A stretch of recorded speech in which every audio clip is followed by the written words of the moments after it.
palagay ko mabibitin na naman ngayon. But Mr. Reynolds is no ordinary American. He is a third-generation American. Ibig sabihin, yung kanyang lolo ay nandito sa Pilipinas nung gera ba?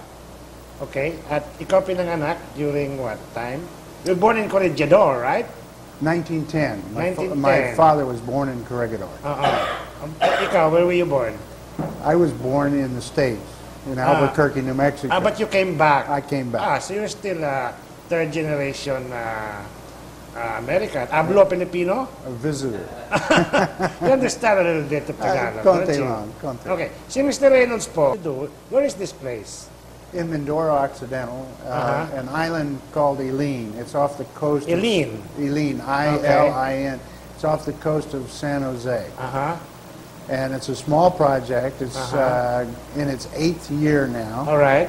And what we did was we started with barren ground. Wow. And I started that way because I wanted it to be most difficult. Anticipating success. Being able to say... Barren as in wala na? Wala. Wow. And then now, how many trees do you have there? 100,000. 100,000? My goodness. Are you producing food already? Lumber? Whatever? No, we're not producing anything at this particular time. What we've done is we've rehabilitated the soil. And when you consider that trees cut down for a period of 40 to 60 years, the soil has been exposed to ultraviolet rays for all that period of time. So basically we started with a desert. And, our main purpose was to create shade. The shade then would create a moisture barrier. The moisture barrier then would bring back the microbes, the insects, the birds, the fertilizer, the decaying vegetation, and that would rehabilitate the soil. After rehabilitating the soil, then we can start planting productive trees. Is it possible to bring back the forest the way the Lord made it? I don't think so. I don't think so. How many % possible? I don't see how it is possible. Mother Nature needs to do that herself. Unfortunately, the scientists say that once we get below 5%, that Mother Nature can no longer do it by herself. Well, you told me about 94% of the country was forest before. Yes, the Philippines, if it was not the most, it was close to the most forested tropical country in the world. Yes, so how much of that can we bring back? I think we can bring back as much of it as we want, as much of it as we are determined to bring back. And it would take a long time to do it. But I think in the long run it's going to be shorter than all of the other marvelous, brilliant solutions that the scientists are coming up with. Well, we don't have much time, so I want to go straight right away. No? Aside from the good news of bringing the forest back to life, what will it do to our pockets? Anong epekto niyan sa kabuhayan namin? Natin. Oh, it'll do tremendous things. It could make the Philippines first world. Wow. And it could do that within 30 years. You mean to tell me our OFWs don't have to go anymore? That's right. They will come back to the family and we can have a strong country. That's right. Now, I'm not casting any aspersions to mining, but mining, to quantify it, claims that they have $1 trillion in the ground that they want to take out. If you reforest, you'll have $2 trillion worth to your economy on a sustainable basis. We actually have money in the forest that we need to bring out, if only we can. We can. Bring in the biodiversity. That's right. And the biodiversity is the ability to re-engineer the forest, because the good part about the bad news is that we can bring the forest back in a re-engineered way. And that re-engineered way is that we can diversify 600 different species per hectare, and say that's 3 trees of each kind, gives us 1,800, plus we have some grasses and other things. So 200 flora, 2,000 flora, each producing 2,000 pesos worth of something each year. That's 4 million pesos per hectare. You know, Joseph, you are introducing new thinking. I've never heard of re-engineering the forest. In fact, I've never heard of depending on the forest for food. Maybe generations ago, yes, the nomadic tribes would go up to forest, hunt for food. But nowadays, we just go to the supermarket. We don't think about using or expecting anything out of the forest anymore, other than what? Lumber, rattan, whatever. The traditional way of feeding ourselves for the last 10,000 years has been through agriculture.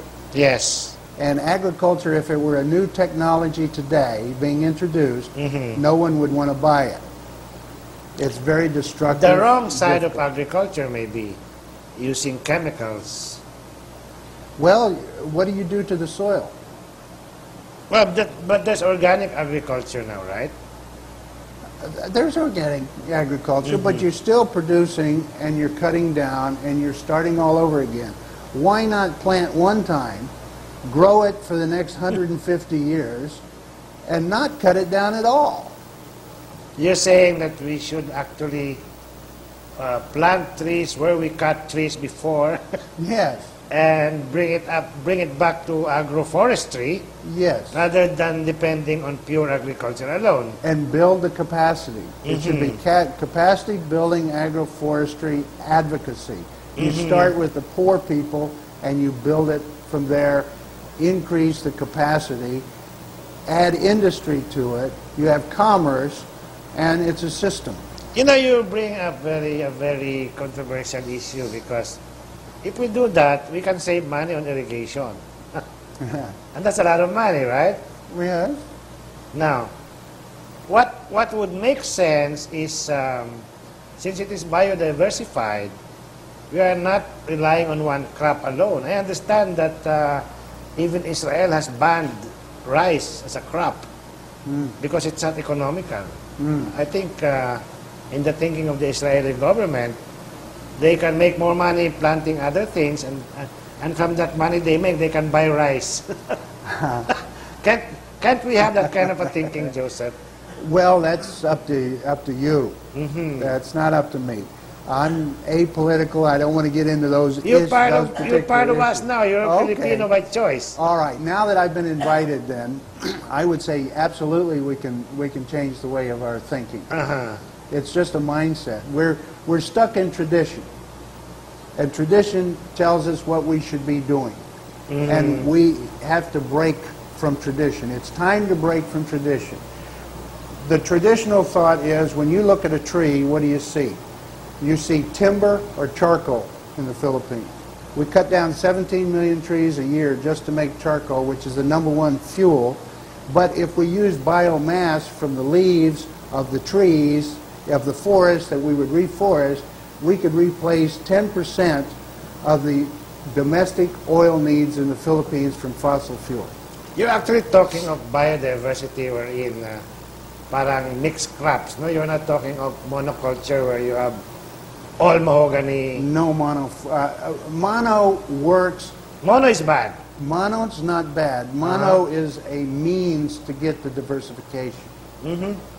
Because when you first you have to rehabilitate the soil, and generally that means you have to plant a particular kind of tree that will grow in bad soil. Okay. For instance, temporary lang yun. It's a step towards biodiversity. Yes. And then after you've reconditioned the soil and you have shade and you have moisture, then you can start planting fruit trees. There are 300 different varieties of fruit here in the Philippines. So you have a lot to choose from. Okay, if we do that, will it give us hope that we can prevent all those scary things that Dr. Birusel told us about earlier?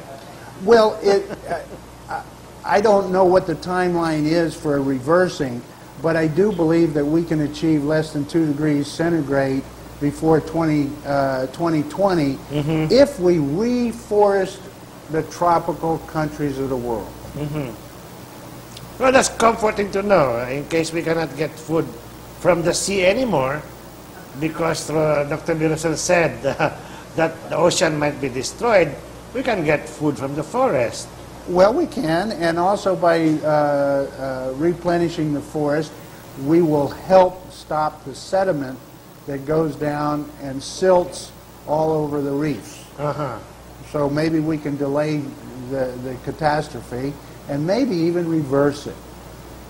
To report about. Absolutely. Thank All right. you. Good evening. Okay. Thank you.